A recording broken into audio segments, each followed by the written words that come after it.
is real. Listen. Hi, I'm Tracy. And I'm Kathy. And this is Curious Explorers.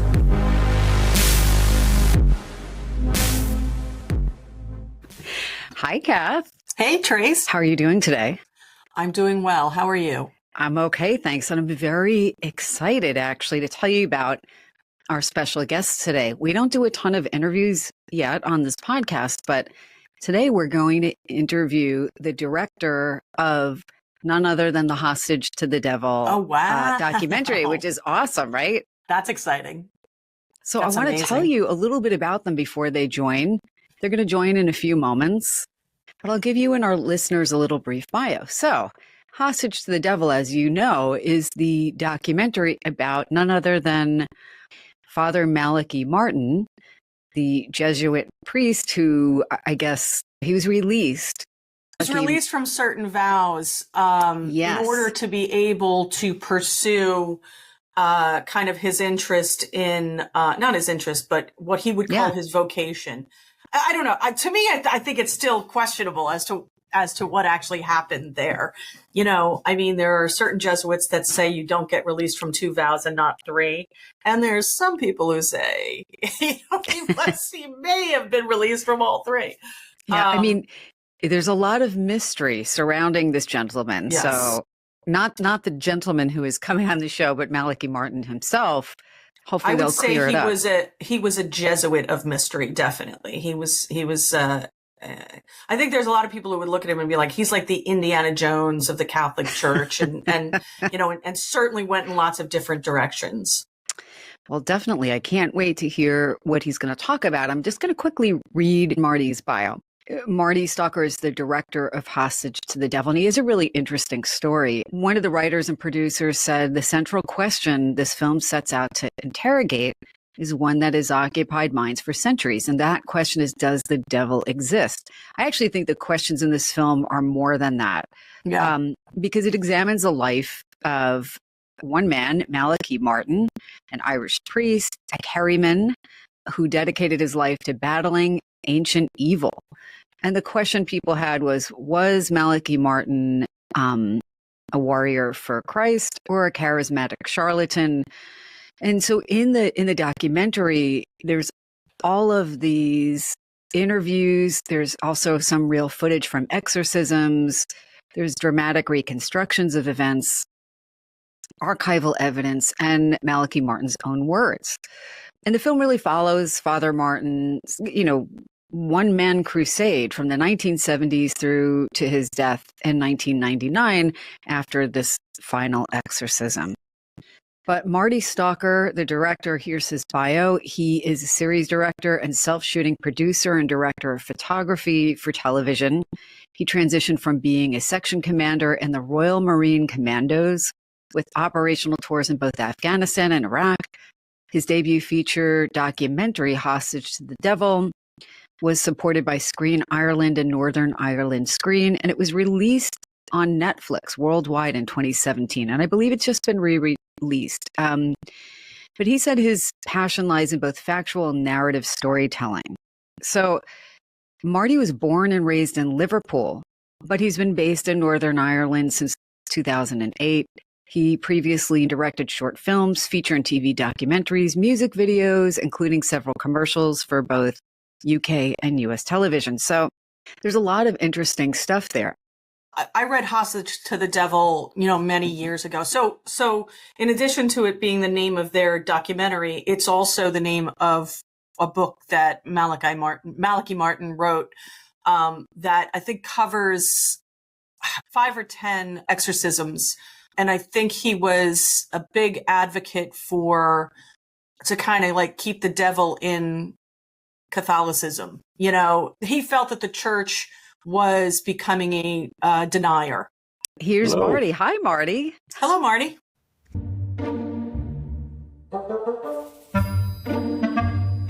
Okay, I'm stopping us for a second because we are experiencing at this point what Marty later refers to as something called resistance. And it's his umbrella term for some sort of potentially supernatural phenomena that occur when he is talking about Father Malachi Martin or Father Martin's exorcisms or making the documentary Hostage to the Devil. So during the first few minutes of Marty joining us, he actually had to leave and come back several times because we couldn't hear him or he couldn't hear us, or there was this weird beeping that none of us could identify. And Kathy and I wind up chuckling because we've experienced something similar when we've talked about exorcism and demonic possession specifically.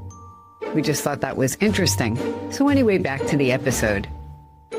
You know, silly girls, but I, thinking of all these jokes about, Satan doesn't want us to interview him. Maybe the spirit of Malachi doesn't want us to interview him. I don't know. And Marty's back. So I'm just laughing because I don't know to what extent we'll have technical problems. Marty, just a quick aside, when we did an episode on one of the cases from the book, Hostage to the Devil, yep. I'm going to say for a few weeks after, and to anybody else, this would sound absolutely nuts. But each of us individually had so many weird technical things happen, both while recording and individually after. We both wound up replacing our computers. There were just other weird things. And I just thought, is this a coincidence? Like, does something out there care that we're talking about this case of demonic possession? Yeah, I have stories. I'm sharing any of them, but I'm so curious because was it Robert Morrow who was the person who was rear-ended by someone? I know in one of you talked about that. Yeah, spoke to Robert today. In fact, he's a good friend of mine. We became really good buddies after making the film, and he was. So this was the sort of pre-making of the film. So I went to New York on a sort of, they call it development trip, where I go and interview some of the potential contributors in the film, and I met Robert in his office in New York, and literally an hour after I left him, he was rear-ended in a red light. Sort of the car behind came in and he. It's caused him some health problems since, but it's difficult because this was my first film that was making with other people's money, so the pressure was on. So you can't really sort of go back to them and say sorry, we couldn't make it because I was totally freaked out by the sort of the occurrences. But really, there was occasions where both cameras would turn off at the same time whilst recording, and it's and Ralph Sarchi, I'm not sure if you're aware of Ralph Sarchi, his story, Deliverance from Evil. So Ralph was with us one day, and we were having some technical problems. The cameras were turning on and off, and there was no battery problems. There was no problems from our end. And he ended up having to tape on some medals, some Catholic medals that he had onto the gear, onto the equipment, and the equipment just started up again. So and the joy was that half the film crew were skeptics and half of them were believers. So it was a nice mix of that's just coincidence, or that's just your paranoid state. So it was a nice blend of crew. So we fought through it. I call it resistance. The issues that I faced within my own home and within making the film, I just felt it was resistance, and for me that meant that I was on the right journey. Some people see resistance. Some people see resistance as no, I shouldn't do this, but I see resistance as no, you should do it. That's why you are experiencing resistance. So it was an incredible, for a debut film for me. It was an incredible experience. It was tough, but it was. We're very proud of what we achieved as a team, and I'm glad it's out there for people to see now, and to gauge yourself. Again, I only scratched the surface with the man's story and the man's character, but I think, I like to describe him as, I think you guys call it Vegemite over in America, but you either hate Vegemite or you love Vegemite, and that's where Father Martin sits. You either love him or hate him, I'm getting shots of firing from both sides of the camp when I made the film. The disciples were like, why did you show Bob Kaiser, who's one of the biggest critics of Father Martin, or was, why did you show him, and I'm trying to explain to them that, I'm trying to give a platform for all speakers of Father Martin and people who actually met him. And the most important thing for me was I had to interview people who had physically met the man in the flesh. I knew I'd met the man in person. There was lots of people on forums and online telling me why he's such a bad person and why he's a sociopath, and all sorts that came out. But there was, when I asked them that, had you met the man in person, had you had a one-to-one or met him at a conference or whatever, they said, 9 times out of 10 they said no. So they're not helpful for me. They just, in a sense, come to a description and a conclusion of Father Martin by what they've seen online and what they've heard online. So that's why Bob Kaiser, who ended up being the very first interview that I did on the main shoot before he died, and he died a few months afterwards, but it was important for me to give him the platform because I knew he'd written a book, Clerical Error, about Father Martin. I knew he was very much the, I wouldn't say the ultimate nemesis of Father Martin, but I knew he had a very strong opinion of the man. And I gave him the platform. Otherwise, all I'm doing is, if it was a pro Malachi Martin film, it'd just become propaganda and subjective. And so I gave him the platform to voice, what he believed Father Martin was, and it comes to says, when you're getting fire from both sides of the line, it's all you've got to do is come back to yourself and ask the question: Are you proud of what you've made? And the answer is yeah. So that's all you can do. I'm just blown away that this was your first documentary that you made, and you were quite young, I would imagine, when they approached you. Yeah, I was young. I'd done a few like short films, and I've done a few sort of. So to cut a long story short, I was military first, and then I entered the film industry. So I was a 16-year-old. I used to work in video shops as a clerk, and very much a film buff, very much a film nerd back in the day. Loved film. I just absorbed film, and the video shop owners, it was like a mamas and papas kind of shop. They gave me at 16 they gave me the responsibility of telling them how many copies of the film we should get. So we used to get the film before the shop got the film. So, and then we have a very much, which I found out through plant medicine, not recently, but the last few years, that we have a family ancestry of warriors in the family. And I realized, and I'd always wanted to be a soldier. It was in my DNA. It was in my family. It was in my ancestry. And really, I knew I had to get that out of the way first when I was young and fit and healthy.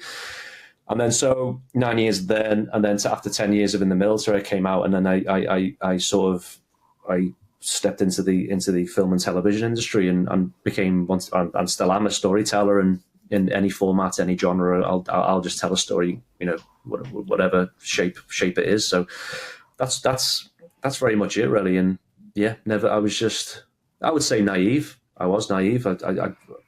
But for a first film, it was a great opportunity to research this man, and again, he's even to this day he's still wrapped in mystery, and I think he always will be. Yeah, well, first of all, I think being naive is probably the best way to get a film made. Because if you knew what you were going to face going in, you wouldn't do it.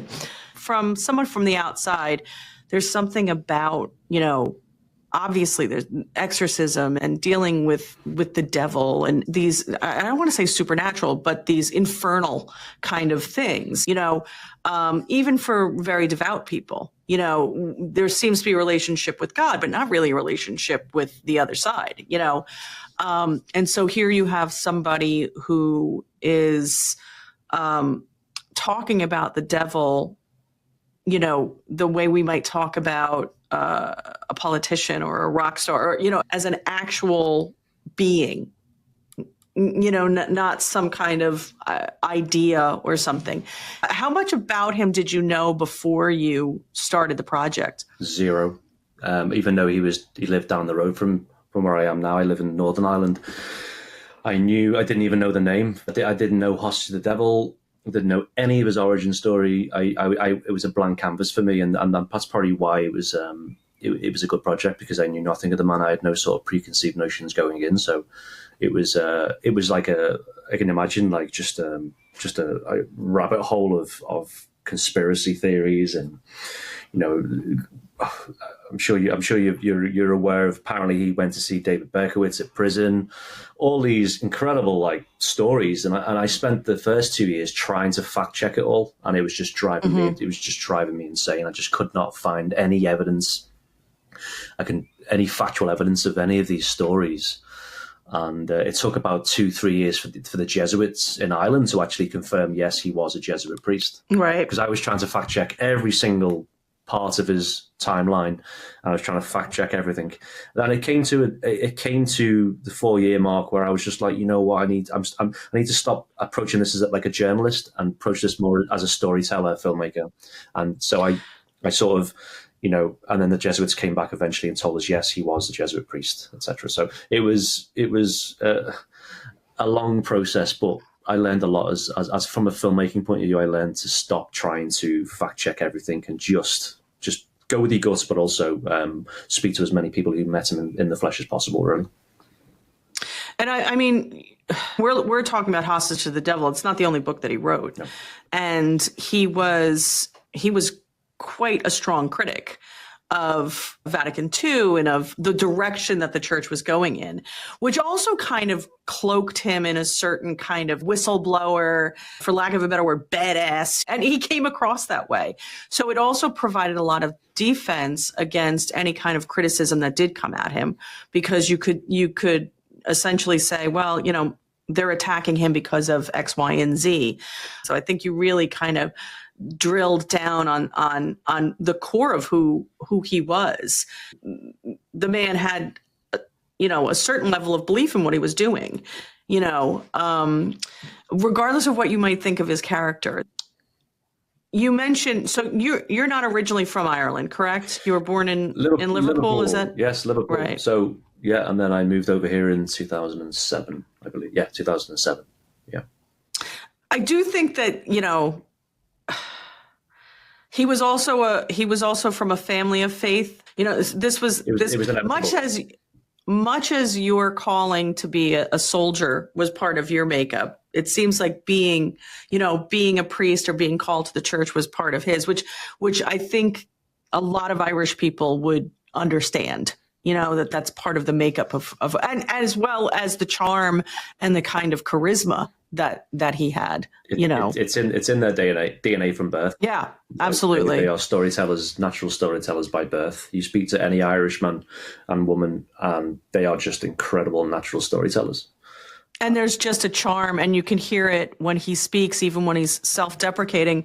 It was interesting too, because a lot of what, you know, in addition to having people who met him speak, you were able to actually also present some of recordings of him speaking. Yeah. So you did have certain points where the man was speaking for himself, even though it was going to be, our interpretation of that. But he was not quiet. Yeah. You know, he was an outspoken person. Yeah, and he was sort of the first priest to really use the radio as well, you know, to broadcast his message. And it wasn't just the Art Bell show; it was Bernard Jansen tapes. If you want to look into Father Martin's sort of teachings, the Bernard Jansen audio collection is incredible, and he had other sort of TV appearances, and he really used the medium as a way to broadcast the message, and that was unheard of back in the day, especially the late 70s. No priest, you know, would have got away with that, and he was a rule, you know, he was a rule breaker, he was a disruptor, and he used radio and television to broadcast the message. I've also spoken to women who actually were in love with him. You know, they fell in love with him, and they knew it was wrong, and he was. You mentioned being charismatic. He was 100% charismatic, and an Irish priest in New York, in Manhattan. He was, you know, but also he was such a spiritual director as well. And post Vatican II, a lot of Catholics had a lot of questions, and he was able to answer those for them, you know, on the ground there. So he was a melting pot of all sorts of personality traits. This is why he would like to be still known as mysterious, even on his deathbed. I think he knew on his deathbed that he people will not, even people who met him for the last 20, 30 years of his life still didn't really know the man. And that's what sort of gives him the appeal, this mysterious appeal, and his books are still flying off the shelf. So, yeah, and part of his appeal was his accessibility. Here was a guy who was like, I'm not going to tell you the whole story, but I'm going to tell you this part of the story. We assume there are secrets. There must be secrets. And honestly, when you think about like Fatima or something like that, I think that made him uniquely interesting to people, because he was not quite pulling back the curtains, but he was just kind of, giving you a glimpse. Yeah, and he was very vocal with his address as well, and his phone number. So he would give out his phone number, right, and his address live on air. And even though Art Bell would tell him to his face, "This is not a good idea. This is not." And he was savvy enough to release Hostage to the Devil when after The Exorcist. He knew from a commercial point of view, he knew that. Well, wait a second. I've got all this knowledge. I've got access to the notes and the exorcism files. I can do this. I've seen how The Exorcist has blown up and how commercial that became. So he was savvy enough to ride that wave as well, and to write the book. And obviously he wrote many books since then. But yeah, he was savvy enough, and even controversy brings exposure to his message and to his only revenue, really, I would say, at the time during the sort of last 10 years of his life was his book sales. So the more mud people slung, the better for him, really. Yeah. Marty, if it's okay, I want to just go back in time a few minutes earlier in the interview, because when you came on, and if there's anything you don't want to talk about, please know that that's a fair thing to say too, because I want you to feel comfortable, and there's so much we can talk about. But you mentioned kind of feeling like you were led on a path, that your intuition and your higher self has really kind of led you to this project and others. I'm curious because, as you're talking about access to both recordings, video and audio of these exorcisms, and conversations with all of these people who were involved either in those exorcisms or others in some way. I'm wondering, first of all, I'm curious what your belief was about these things, if anything, before, and how that has evolved since you've done all this research. Right, because they're so compelling, these recordings, and they're unnerving. And I'm wondering if it shaped your own personal beliefs at all. Controversially, I say controversially because I think I was somewhat, I would say I was chosen for this project because I don't follow a man-made religion. I don't follow, although I was brought up a Christian, a Protestant, my father was a minister. I grew up in the church pews and had that. He never enforced that religion upon me, but I knew there was a higher intelligence. I knew there was a God, but I refused to sort of put myself in a pigeonhole where I would follow. I wasn't Catholic. I wouldn't even say I was Protestant. I wouldn't say I was an atheist, agnostic. I was finding my own way without putting labels on myself. So before making the film, I knew I was a believer. Definitely, I was a believer, but very more of a skeptical mind when I used to watch these exorcism footage. Hours of exorcism footage. I was very much saddened by the fact that, regardless if this was spiritual or not, these women and it was always women, for some reason, they obviously need help in some form, and that's what it really sort of. It saddened me watching the footage that there were women here that did need help of some sort, whether it was with the church or through science, whatever. So, whilst making the film, really, it was it took my personal life to crumble and to go south, to really sort of dive deeper than myself. So. It was actually psilocybin, so it was magic mushrooms. I hate saying that. It's a hokey way of saying it, but for me, it's okay. For me, it's medicine. So I was going through a bit of a personal issue. Got very depressed. Got very low, and I actually ended up doing a psilocybin ceremony. It was part of a documentary that I was doing at the time about warriors, PTSD, and natural medicine, plant medicine, etc. So again, it wasn't by coincidence, but I was researching more about natural medicines, and I went through my own sort of mushroom ceremony, and it was just the most spiritual, most incredible experience of my life, in the sense that I've never felt more connected to God. And it also, the big thing for me, it reinforced my sense of purpose, which was to go away and to tell authentic stories. And that's what really is my drive now, is to keep telling my authentic stories. So I'm not sure whether that, I think Hostage to the Devil, I was in a period of my life where I was more skeptical than a believer. But now looking back, I made the film now, and now where I am in my personal life, I am a believer, but I still refuse to be pigeonholing myself into man-made religion. So man-made religion for me is the issue. It's because I have a direct line to God. I don't need to be reading literature that's been written by man, that's flawed, by flawed men. Yeah, I can go in. This is a podcast in itself, but all I'm saying is, where I am now is, and I hate saying this, but I'm more spiritual than religious, if that makes any sense. I'm following my own path. I know I'm being guided in a positive way. I know I can do that without having to label myself as Catholic, label myself as Muslim or whatever. So, and I've also done a lot of traveling with my work, and I've seen how religion has destroyed lives and destroyed. I go through across the Middle East, and I see how women are oppressed in with Sharia law, etc. I see how a lot of my militant, I call them militant Catholic friends. They actually are militant. They're very much like they are. Their religion is everything to them. The Gospels, everything is like, and the big thing is, my religion's better than your religion.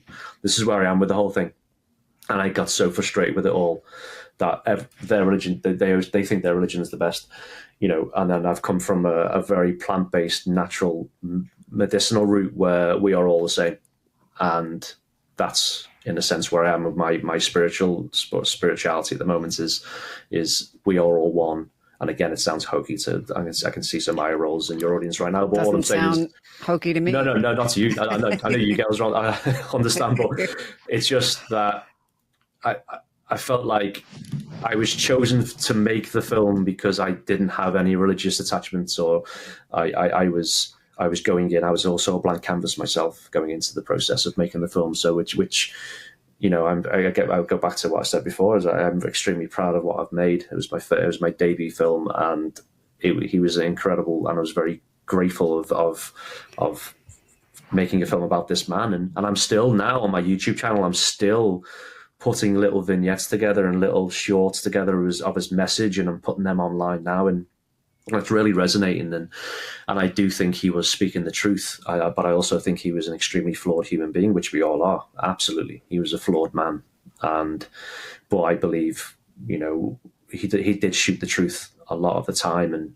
And again, just you hear the man, you take what you want from the man, and create your subjective biased opinion about the man. But for me, I know who he was for me. And I hope I've done it justice. And a lot of his friends have told me they believe the film has done his life justice. And again, scraping the surface, I could make 6 films about this man, and I still wouldn't get to the core of his messaging and his life. So that was again another long-winded answer there, but. No, but it was great, and it was really honest. And I don't know if you could see my 1,000 thought balloons as you were talking.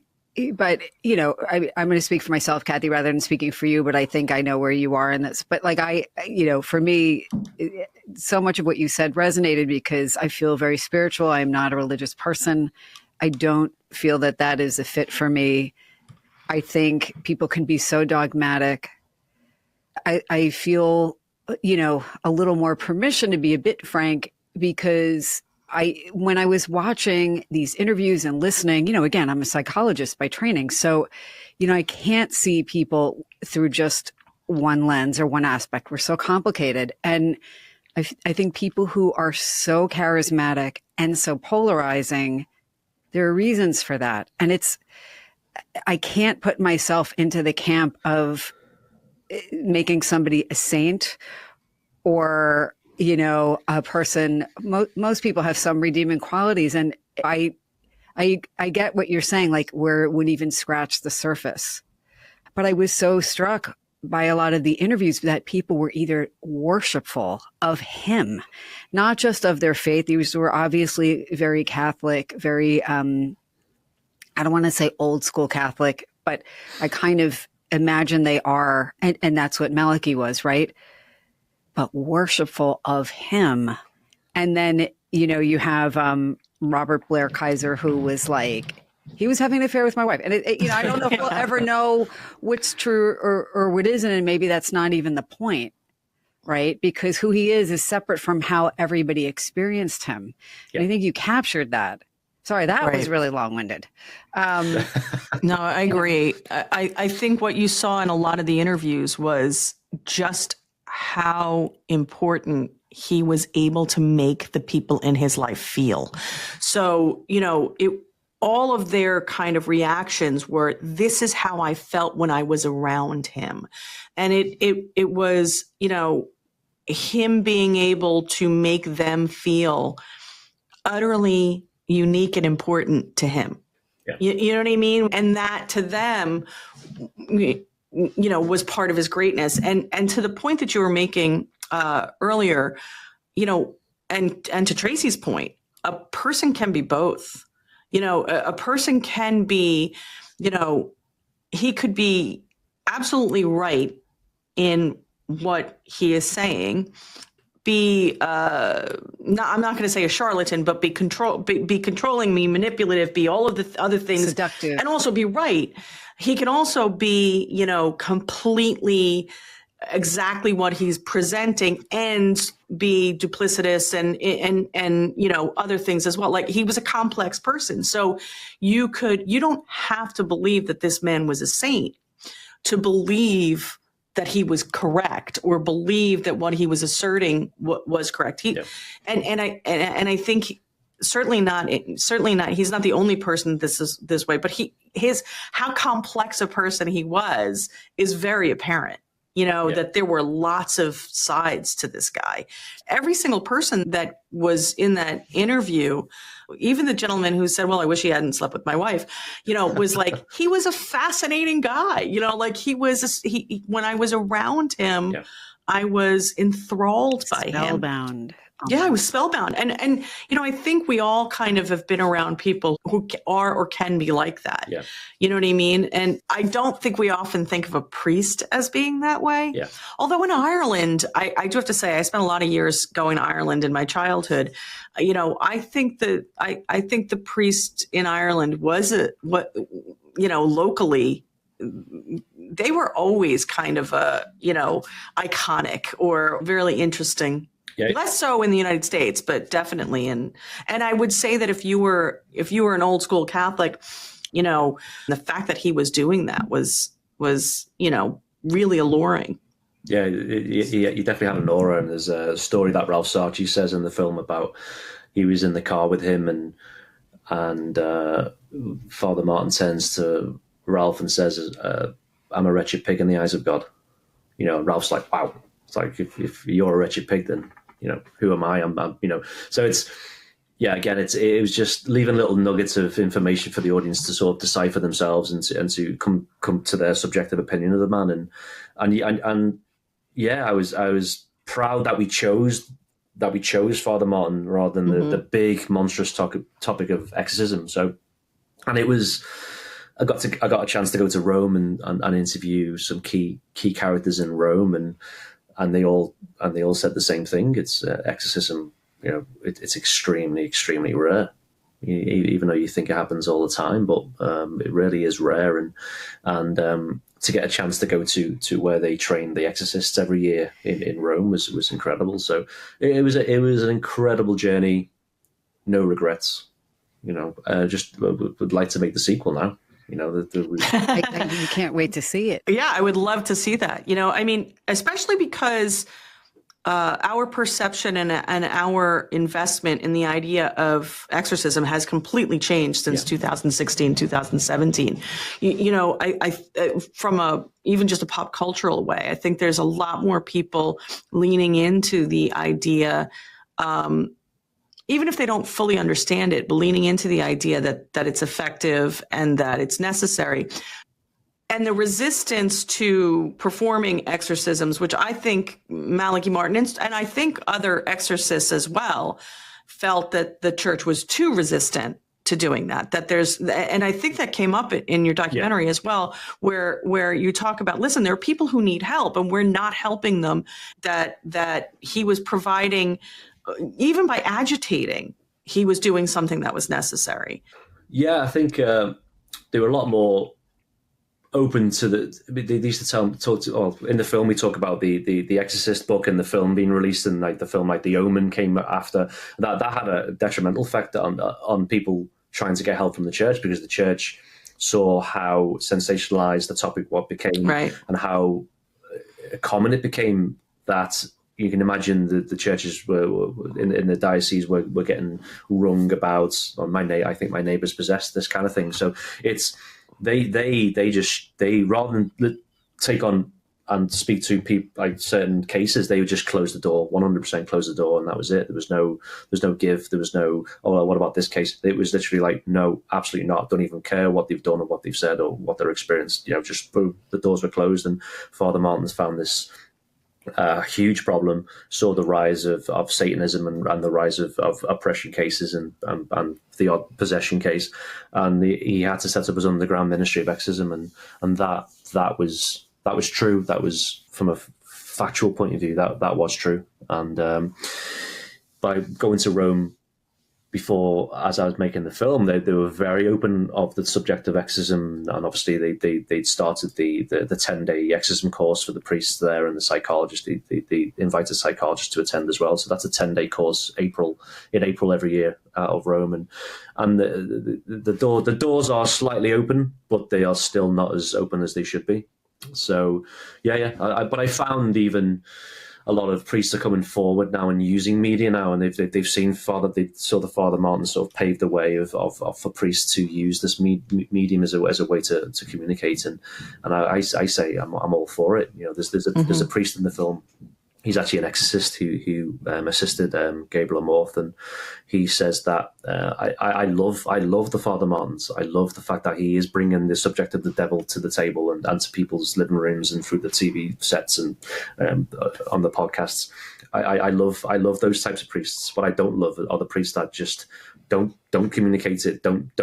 Not saying to sensationalize it, but at least they don't use their experience and their skills that they've gathered over time to come forward and to warn people about this spiritual battle. This fight is real. The spiritual battle is real, and it's very arduous, and it's energy consuming. But Father Martin just paved the way. You could maybe talk about a few priest exorcists who have come forward recently, but you could put them on one hand. You know what I mean? So I would say the more priests that come forward, the better, really. So, Marty, I think this is correct from everything you've just said, but I want to make sure I get it right. Mm-hmm. You believe that people can be possessed by something, I'm going to say, supernatural and evil. Is that an accurate, after everything, all the research you've done and the tapes you've listened to, is that an accurate statement or not quite? And there's no wrong or right answer. I believe it's extremely rare. I would say out of all the cases, I would say a priest exorcist is given 100 cases to look through. I would say one out of that is true possession. And people talk about possession as something that they just catch, but true possession is something that is you have to consciously give over yourself. I'm going to tell you also, this is somewhat personal, but this is kind of why I'm asking as well. And I don't think I've got the answer either, but Kathy and I have talked about on this podcast, and generally, like, we've both had intuitive experiences our entire lives, and there's a whole range of what that could mean. Either something, having a dream and something plays out like that. That's usually fairly benign. I've talked about on this podcast having had rare, thankfully, but experiences where it's like, oh, because I've had mediumistic experiences my whole life as well. And I just experiencing something that looked like a person, but I just felt like it wasn't. Like it just felt different. I couldn't describe it better than that. I don't know what that is. Someone that I know from the remote viewing world who is also on this podcast disclosed that he feels that he has been dealing with an infestation for years. And even with all the things he's done, it's still there. And again, given my professional training, I am more likely all the time, and with myself too, to always look for a psychological explanation, because I think a lot of times there is one. I don't think they're mutually exclusive. But, you know, there is a part of me that's like, oh, maybe sometimes it really is something else and it's something unnerving. Like I couldn't actually listen to some of the clips in your podcast where you heard these people making these guttural, crazy sounds. It was too unnerving for me. I think you mentioned it. You mentioned intuition. I think that is your. For me, that's even in the military, my intuition saved my life so many times, and I think you're right in trusting your intuition. And before you try and put your science, psychology head mode hat on, I think always number one, go with your intuition and your gut. Because I speak to people who've had exorcisms and been in rooms of where the rite of exorcism has taken place, and they say even the drive up to the right, they just know something's not right. They just know it's not. It maybe people can say that's psychological, yeah, but it's more of a feeling in that room. This is why I will never be able to understand the real sort of experiences of exorcism, because I haven't ever been there. I have friends who have been in the rite of exorcism who've told me their experiences, but I will never truly understand it until I walk into that room or even drive to the room. And that comes down to you as a being and your intuition. And I always say to people, trust your gut, always trust your intuition. I agree. I actually have participated in what I would consider two deliverance exorcisms. So they weren't Roman Rite. One was by a former Jesuit who was also a psychologist, who left the church specifically because he felt the rite of exorcism was not being used enough. So he essentially left the church because he said, I can't help people. In neither case did I feel that I was in the present. And listen, I've been in a lot of places where I've said, nope, that's not a place where I want to be. In neither of these cases did I feel that was taking place. In both cases, however, I felt that the person was benefited by having gone through that. I think it might have been a placebo effect, but and I certainly understand why the church wouldn't want to do that, because to dilute it for a purely psychological reason.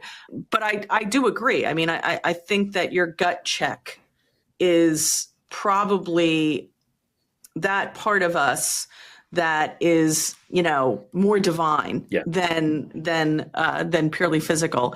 And so I remember, I think I told you this, Tracy, I had a dream once many, many years ago, but it was when I was first starting out. I first opened up the shop. I first really started to devote myself to kind of this subject and this interest. And I had a dream, and in this dream, and I call it a dream, but it didn't feel like a dream. It felt like it really happened. I was in my home, and I was walking from bedroom to bathroom. And as I walked past, there were these two gentlemen standing there, and they looked very similar, right? They were 5'10", and they were wearing a blue suit, and they were presenting, as I would say, standard American middle management people. And one said, I'm an angel. And the other said, I'm a devil, or I'm a demon. And they said, we just want you to know we exist. That was it. That was it. I went back around my day. And I think it's because I constantly am questioning, and I constantly believe if you believe in one of those, you have to kind of believe in the other, because the balance has to be there. That doesn't mean that if you believe in the paranormal, you have to believe in God. That's not the same thing.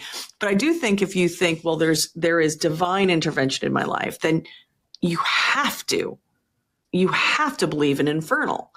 because what makes the divine if not the infernal? And I remember that dream like it happened yesterday.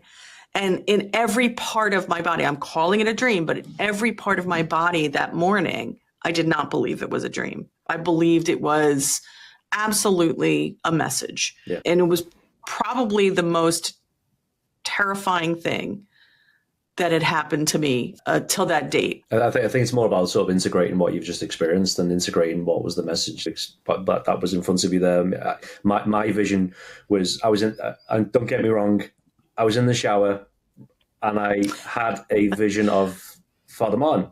And I don't usually have, I don't usually have sort of dreams or whatever you want to call it in a shower of priest, but it sounds wrong. It sounds wrong even before we start this, right?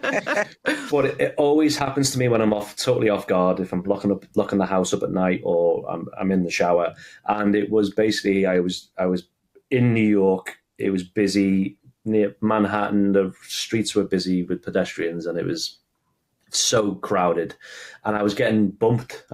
People were walking past me and they were bumping into me, and they're bumping in behind me. I was getting sort of attacked in a sense, but in a very passive way, and I was just getting manhandled on this New York street, and at the end of the street was a small, wiry framed Father Martin, and he looked at me, and the crowd parted ways, and he held his hand out.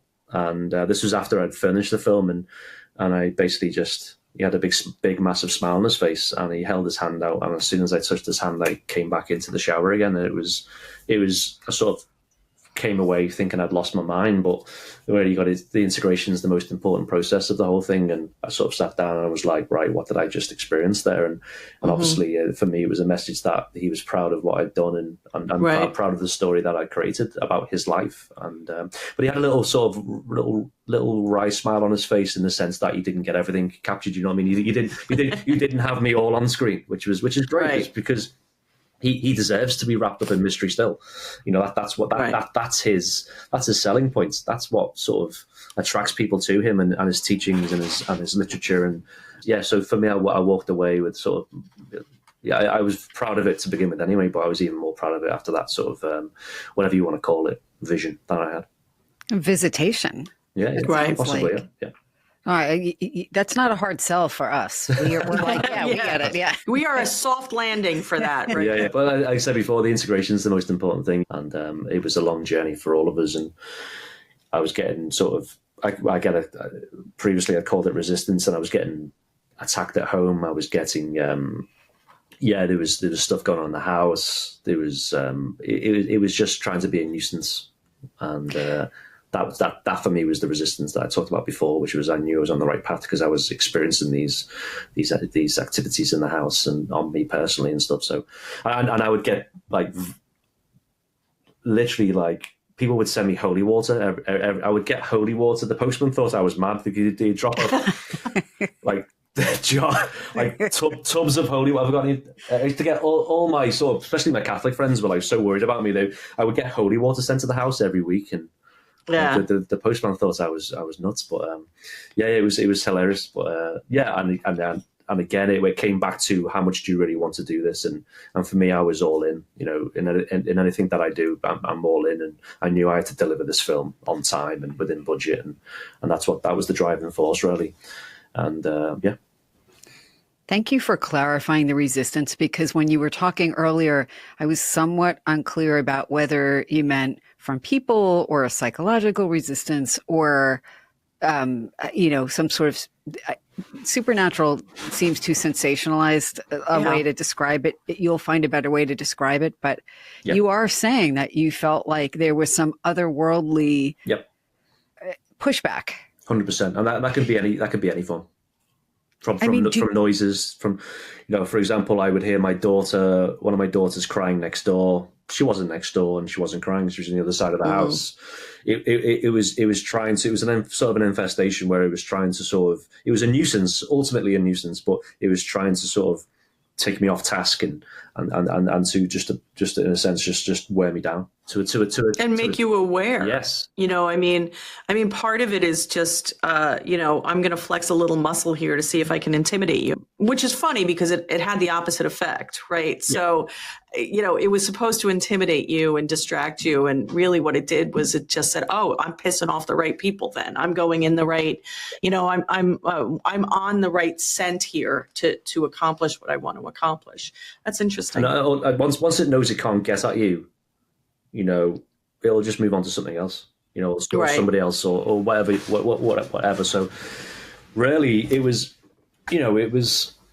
looking back now in hindsight, it was an incredible sort of battle from a personal point of view as well to get the film finished. And there was a lot of pressure on me, and there was a lot of money at stake. And it was professionally as well. It was my first film. So there was a mixture of emotions going on, but from a spiritual point of view, there was incredible amounts of resistance, and many people would have just faltered and just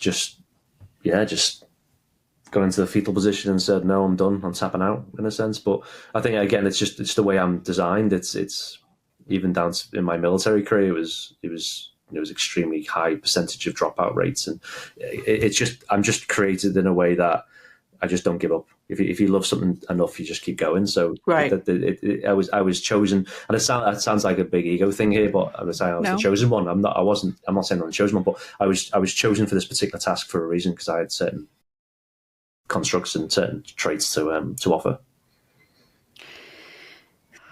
Marty, thank you very much. No worries. Really. And we will talk again. This has been another episode of Curious Explorers. If you like the episode, and come on, we know you did, make sure to like, share, follow, leave us a comment. Let us know what you want to hear more of. And until next time, as always, stay curious. The paranormal is Keep real. exploring. Bye for now. Listen. You've just listened to the Curious Explorers podcast with the Kathy Kelly and Tracy Stein.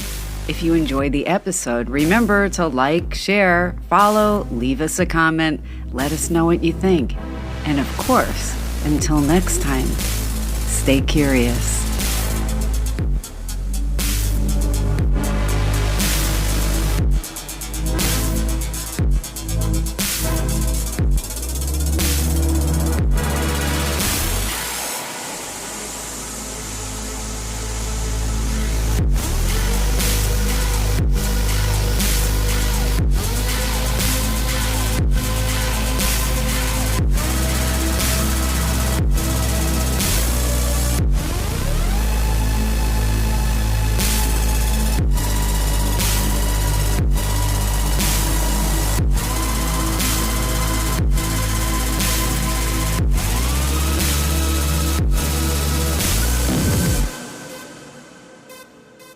The paranormal is real. It is real. The paranormal is real. Is it? The paranormal is real. It is real. It is real. The paranormal is real.